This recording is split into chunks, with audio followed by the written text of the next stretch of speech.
Mister ladies viewers அனைவருக்கும் வணக்கம். நான் டாக்டர் நித்யா, சித்தா பிசிஷியன். சர்க்கரை நோயினால நிறைய பிரச்சனைகள் ஆண்களுக்கும் சரி பெண்களுக்கும் சரி ஏற்படுது. இதுல இந்த சர்க்கரை நோயினால நரம்புகள் பாதிக்கப்படுமா? இந்த நரம்புகள் அப்படின்னு சொல்லும் பொழுதுதான் நம்ம பிரெயின்ல இருந்து வரக்கூடிய முக்கியமான நரம்புகள் தான் அதிகமா பாதிக்கப்படுதுன்னு சொல்லலாம். நம்ம உடல்ல நீளமாக இருக்கக்கூடிய நரம்புகள் அதிகமாக பாதிக்கப்படும். சோ இப்போ நீளமான நரம்புகள் அப்படின்னு சொல்லும் போது இடுப்புல இருந்து கீழே கால் பாதம் வரைக்கும் இல்லையா, அந்த ஸ்பைனல் கார்ட்ல இருந்து வருது. இதனாலதான் பார்த்தோம்னா இந்த சர்க்கரை நோயாளிகளுக்கு பார்த்தோம்னா கால்கள்ல அதிகமா மதமதப்பு ஏற்படுது, டயபெட்டிக் அல்சர் வர்றது, இந்த மாதிரியான பிரச்சனைகள் ஏற்படுறத நம்ம பாக்குறோம். அதே மாதிரிதான் பெண்களுக்கும் நிறைய பிரச்சனைகளை உண்டாக்குது. பெண்களுக்கு இப்ப டயபெட்டிக் இருக்க பெண்கள், சுகர் இருக்கக்கூடிய பெண்களுக்கு பார்த்தோம்னா எப்பவுமே ஒரு டயர்ட்னஸ் இருக்கிற மாதிரியே ஃபீல் பண்ணுவாங்க. அதுக்கப்புறம் அடிக்கடி யூரின் போறது, நைட்ல எந்திரிச்சு அடிக்கடி யூரின் போறது, இல்ல வெஜைனால எப்பவுமே பிறப்புறுப்பில் ஒரு வறட்சி ஏற்பட்டு அடிக்கடி யூரினரி ட்ராக் இன்ஃபெக்ஷன் வருது நிறைய பெண்கள் சொல்லுவாங்க.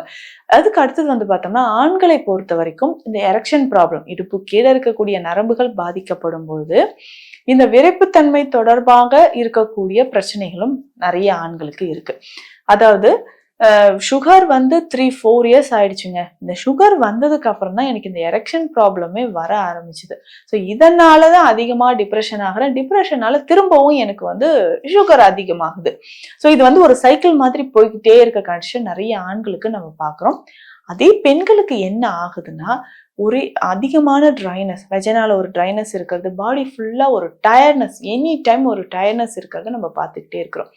இப்போ சுகர் வரும்போது நம்ம பாடியில ஓவராலா இருக்கக்கூடிய ஆர்கன்ஸ்க்கு பிளட் சர்க்குலேஷன் குறையலாம். முக்கியமா பிரெயினுக்கு போகக்கூடிய பிளட் சர்க்குலேஷன் குறையும் போதுதான் அதிகமான நரம்புகளில் பாதிப்பு ஏற்படுறத நம்ம தெரிஞ்சுக்கிறோம். இப்போ பிரெயினுக்கு போகக்கூடிய பிளட் சர்க்குலேஷன் குறையும் போது ஒரு சிலருக்கு சொல்லுவாங்க டக்குன்னு எனக்கு வந்து ஸ்ட்ரோக் வர மாதிரி இருக்கு, திடீர்னு நல்லா இருந்தேன் எனக்கு வந்து ஸ்ட்ரோக் வந்துருச்சு, சுகர் லெவல் அதிகமாயிடுச்சு அப்படின்னு சொல்லுவாங்க.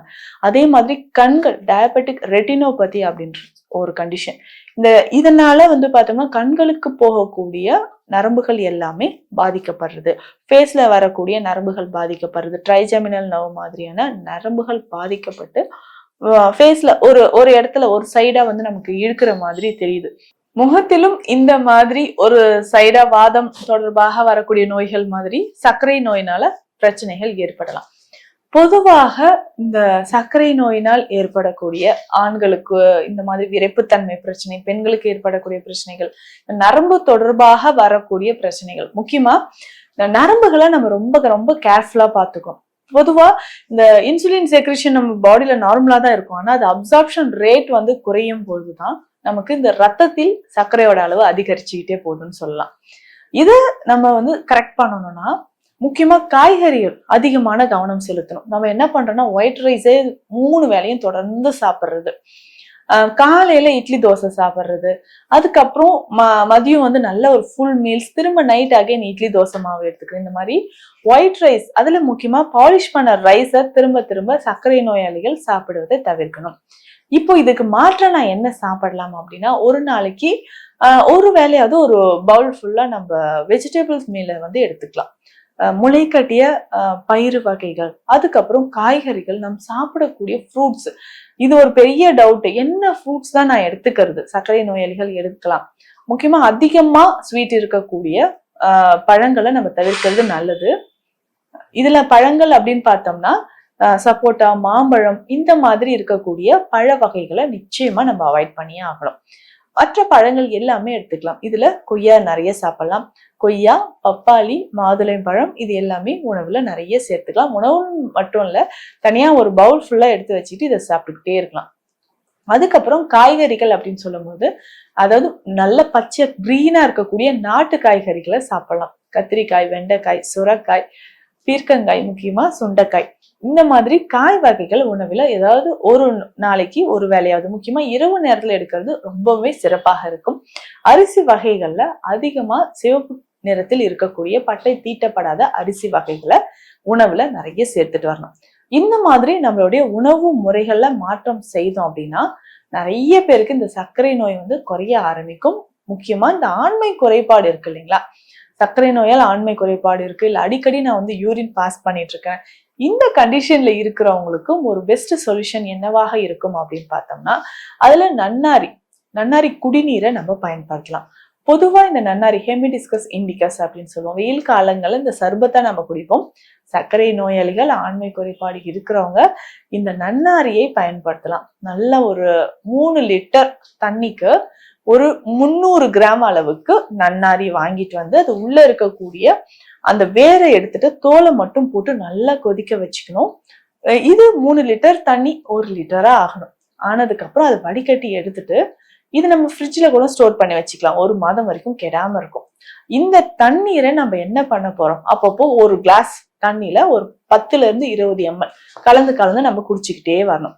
இந்த மாதிரி தண்ணீரை குடிக்கும்போது டயபெட்டிக் பேஷண்ட்ஸ்க்கு அதிகமா ஏற்படக்கூடிய வறட்சி, அதுக்கப்புறம் கண்கள்ல ஏற்படக்கூடிய பிரச்சனைகள், உடல் உஷ்ணம், பித்தம் அதிகரிக்கிறதுனாலயோ இல்ல உஷ்ணத்தினாலயோ ஏற்படக்கூடிய பிரச்சனைகள், பெண்களுக்கு இருக்கக்கூடிய வெஜினல் ட்ரைனஸ் வந்து குறைய ஆரம்பிக்கும். அப்போ நன்னாரியை இந்த மாதிரி கொதிக்க வச்சு நம்ம அடிக்கடி தண்ணீரோடு கலந்து குடிச்சுக்கிட்டே வந்தோம்னா அதிகமான பலனை நம்ம பெற முடியும்.